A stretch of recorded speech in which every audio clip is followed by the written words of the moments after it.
Hello, and welcome to Polyglot Principles.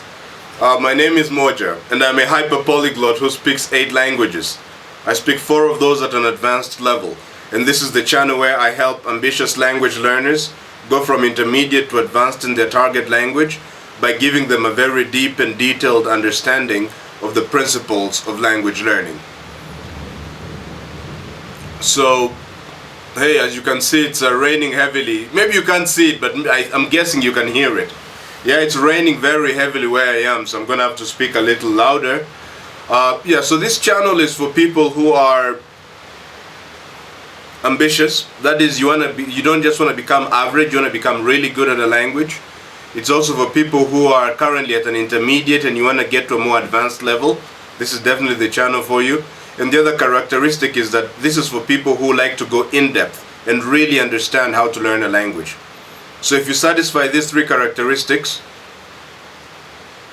you're at an intermediate and you want to become more advanced. You're intermediate to advanced and you want to become more advanced.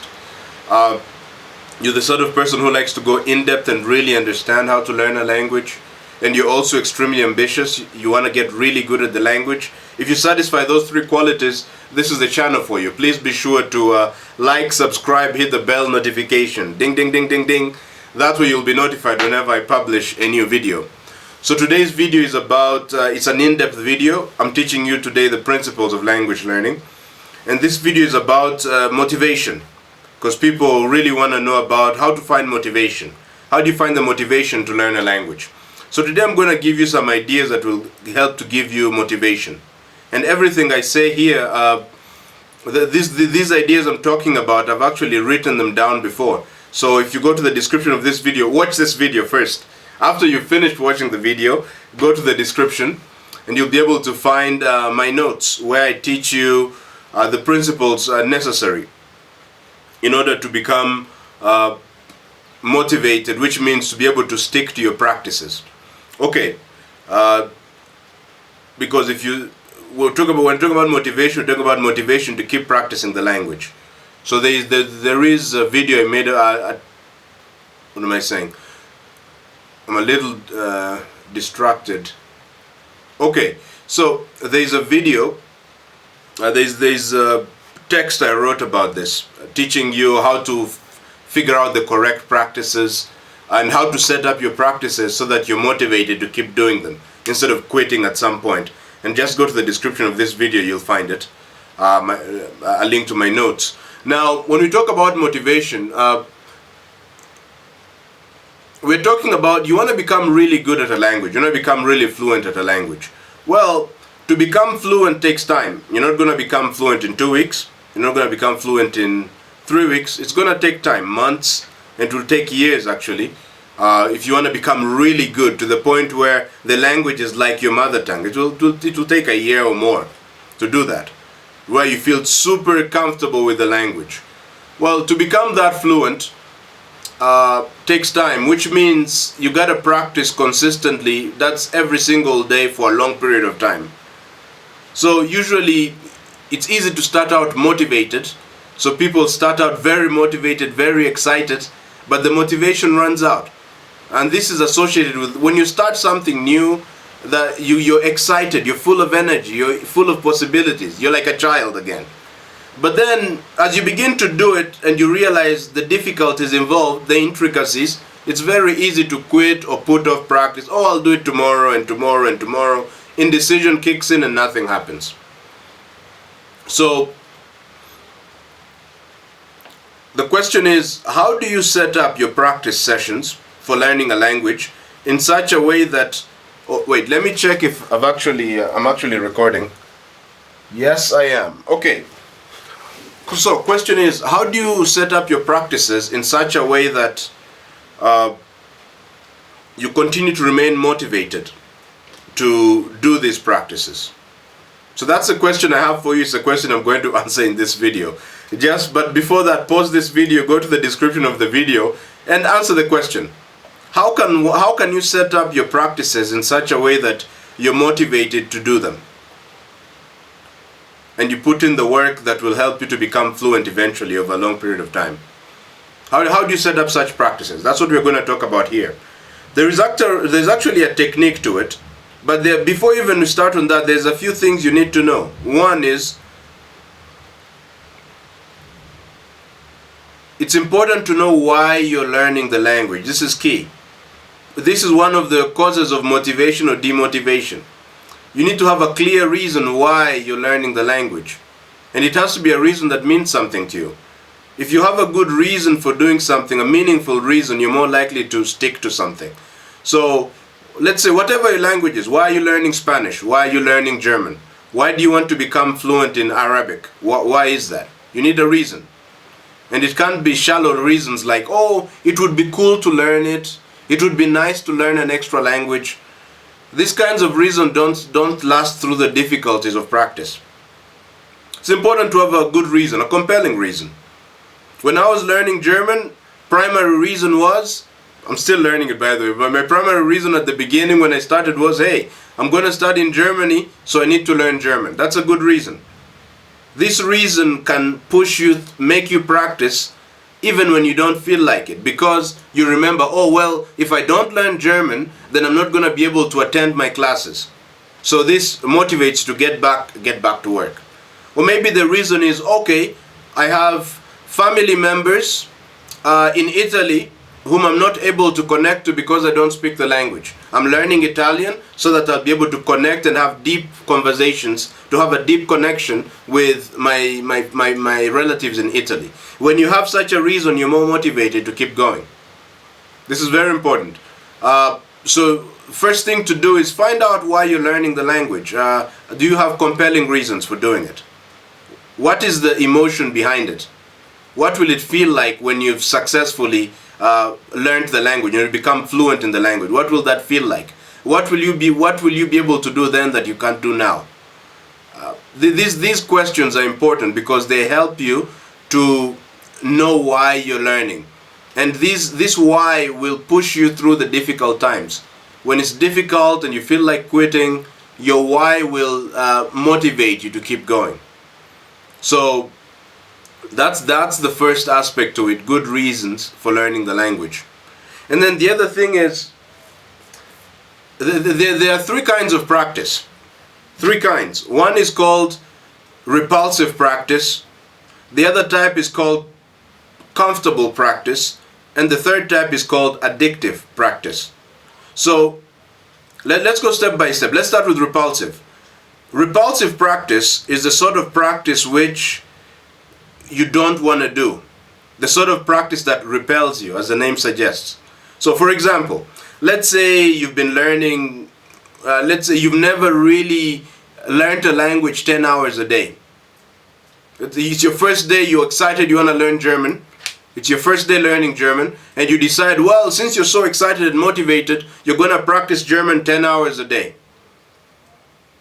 So if you're not used to doing that, and you just decide to practice 10 hours a day, what's going to happen is, the first couple of days you're going to do it, and then likely you're going to quit. Because just the thought of having to practice 10 hours a day tomorrow can demotivate you from practice. It will repel you. Let's say I told you that you've never run a marathon before. I tell you, you know what? You and I are going to run tomorrow for 4 days straight without sleep. 4-day run. Morning to evening, just around the clock, no sleep. Someone will throw you a bottle of water, and as you're running, you'll be able to drink it, but you can't stop moving. How motivated are you feeling about doing this kind of marathon? Unless you're an ultra-marathon runner, you're demotivated. You don't want to do it. You're repelled by this practice. So this is the first thing to do. You want to set up practices that are not repulsive. You want to be excited about practicing the next day. Which means one simple way is to start out with things that are not too hard. Don't make your practices too hard that you don't want to show up. Don't make very huge commitments that you're not going to be able to keep to yourself. That erodes your self-confidence, and eventually most people under those conditions quit and they never learn anything. So this method I've applied successfully over a long period of time, which is creating the sorts of practices where I'm excited to do them every day. I'm excited to practice. I'm excited to practice. I'm excited to practice. That's very, that's a practical way. Now, this is repulsive practice. That's something to avoid. Another type of practice is called comfortable practice. This is also a practice to avoid. It also demotivates you. Comfortable practice is a sort of practice where you feel comfortable. You're not being challenged at all. For example, it's kind of like, imagine you're playing a video game and you already know how to play level 1 with your eyes closed. So, how motivated will you feel to play level 1 tomorrow? Right? Of play level 1 every day. You're not so motivated. It's too easy. It's boring to you. See, if something is too hard, you become demotivated because you're repelled. You don't want to do it. If something is too easy, you become demotivated because it's boring.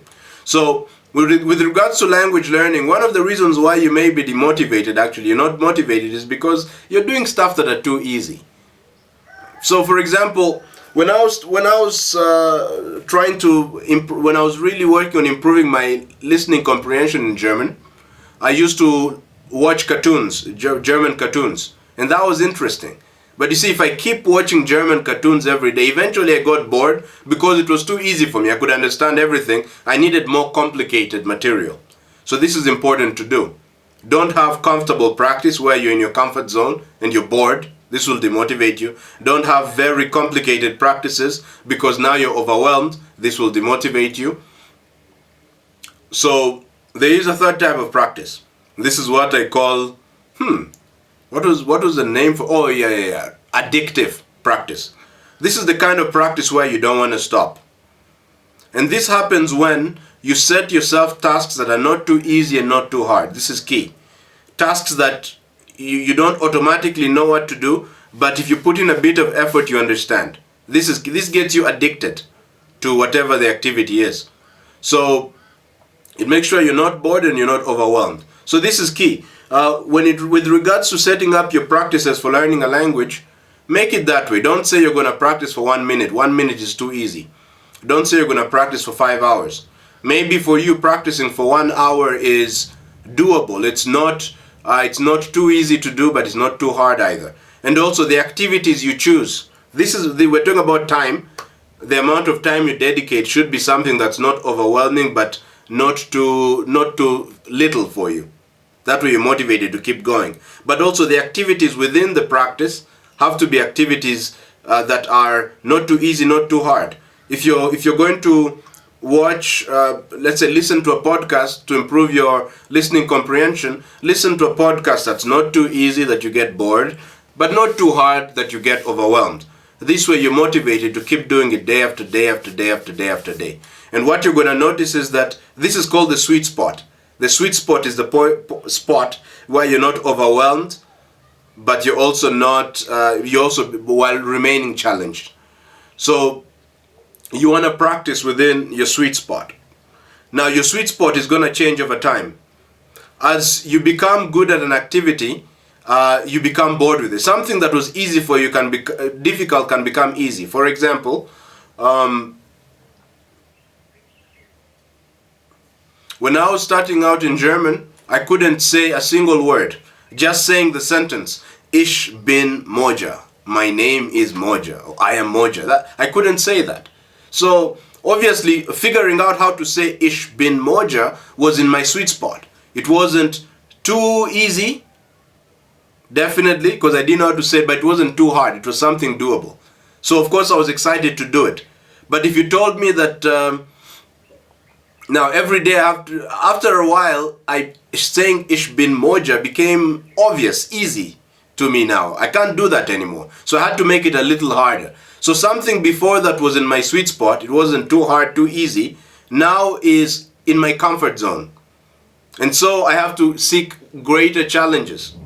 And these challenges, once I tackle them, will also become easy. And so I'll have to seek greater challenges. This may actually be, let me just check the time. This may actually be one of the reasons why you're stuck in a plateau. Because you're doing, you're performing activities that used to be difficult but are no longer difficult for you. And now you've been stuck. Like, it's easy to swing, it's easy to drift into comfortable practice if you're not careful.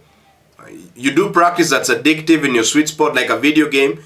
Level 1 is hard, but not too hard. You do it and you're like, wow! Then you're excited about level 2. And then you do level 2, you struggle, but finally you figure it out. And then you're addicted by level 3, like that. That's kind of how addictive practice functions. And actually learning a language can become as addictive as playing a video game, if you set up the challenges right. So there you go. You have the 3 forms of practice. One of the reasons why you're demotivated. One of the things you can change to become motivated when learning a language. Now this is something I'm going to add. I didn't know it before, but it's something I learned. So I was telling you before to avoid repulsive practice. This is practice that you dread going to, that's too difficult. Obviously, here's one thing to note. The more correct practice you do, the better the results. For example, if you and I are practicing in the same way, but I'm practicing 2 hours and you're practicing 4 hours, the same kind of practice, obviously you're gonna outperform me every time, because you just done more practice, you know more than I do. So it's, of course, you wanna practice as much as you can, but of course being careful not to make it too difficult that it's overwhelming. Nevertheless, it is possible to do repulsive practice consistently over time. There's people who've been able to do that. For example, you could imagine guys in the military. Guys in the military, at least according to what I've learned about them, specialize in repulsive practice. For example, in America, I think there's this thing called the Navy SEALs team, and they have in the SEAL teams, I think to become a Navy SEAL, this is an elite soldier, you need to go through something they call BUDS, and the whole point of that practice, the whole practice is set up to be repulsive, because they want to see if you're going to quit or you're going to keep pushing through difficulties. So what they'll do is they'll set up a practice that's, they might make you swim until you vomit, make you do push-ups until you can't move, make you stay in the freezing cold, etc. Make you go without sleep for 2 days or some crazy thing like this. These are all repulsive practices, but obviously it's possible to go through repulsive practice, and it has benefits. So if you're able to go through repulsive practice, it increases the toughness of your mind, and in particular you make more progress. I'm not advising you to practice your language 18 hours a day, because likely you're going to quit. It's not going to be sustainable. However, if you are able to do that, if you are able to toughen your mind to the point where you can practice 18 hours a day, obviously you're going to make much faster progress. You're going to achieve, if you practice 18 hours a day, you're going to achieve in one day what someone who practices 1 hour a day would achieve in 18 days, for example. Just rough arithmetic. So it's also valuable. This is something I'm adding. It's also valuable to learn to set up your mind, to create the kind of mindset that allows you to do repulsive practice, because then you'll achieve results much faster. Repulsive practice basically means training your mind to be the mindset I'm talking about is creating the sort of mindset where you don't need motivation at all. That is, of course, absolutely powerful. Right, so here's how most people are. They perform a task. When it becomes uncomfortable, they quit, because it's not comfortable. They're feeling demotivated. But imagine if you were able to have the sort of mentality that allows you to do the work whether you're motivated or not, whether you feel like it or not. Having this mentality, of course, is very, very powerful, because it will help you to achieve results quicker and more consistently. But just be honest with yourself. Figure out if you have this mentality already. If you don't have the mentality, this mentality of pushing through the pain, pushing through the obstacles, hating practice but going anyway, day after day, month after month, year after year, if you don't have this mentality, and most likely you don't, because it's only a small portion of the population that has it's not genetic, you can learn it, but it's only a small portion of the population is able to continue to do the hard practice day after day. Most people just quit. So just statistically speaking, you're probably in the quitting group, which luckily doesn't mean that you'll never become fluent in a language. You just have to operate differently. And operating differently means don't do things that are too hard. Do things that are in your sweet spot, and then increase the difficulty gradually over time. Maybe if you're not able to sustainably practice 18 hours a day, do this. First day of practice 5 minutes. The next day, practice 10 minutes. And then maybe stop at 30 minutes for 3 days.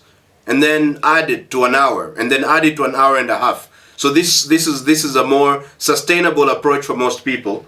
And after a while, you'll be able to practice 2 hours, 3 hours. You'll be excited and motivated to keep going. So this is the surest path.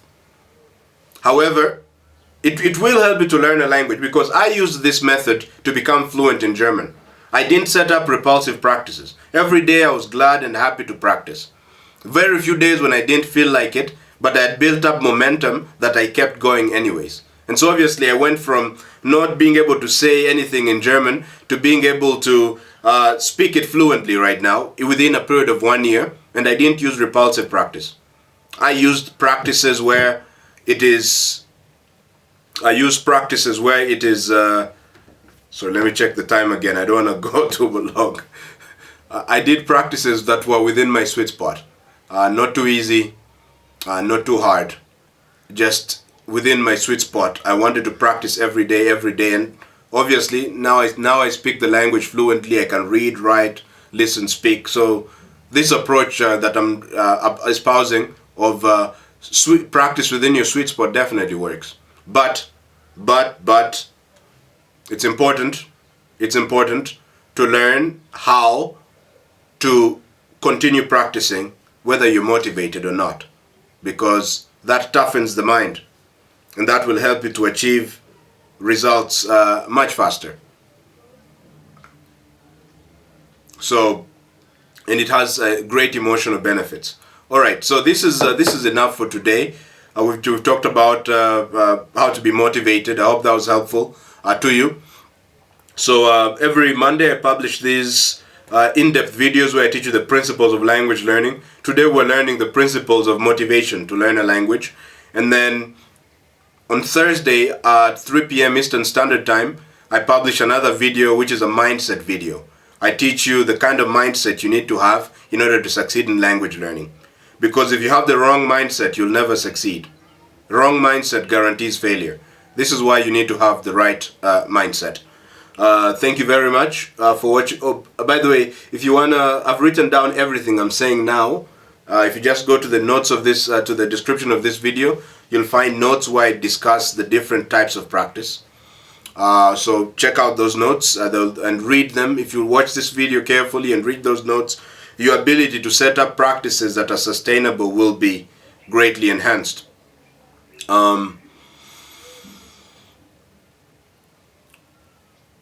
Thank you very much for watching this video, and I hope to catch you on the next one. Bye.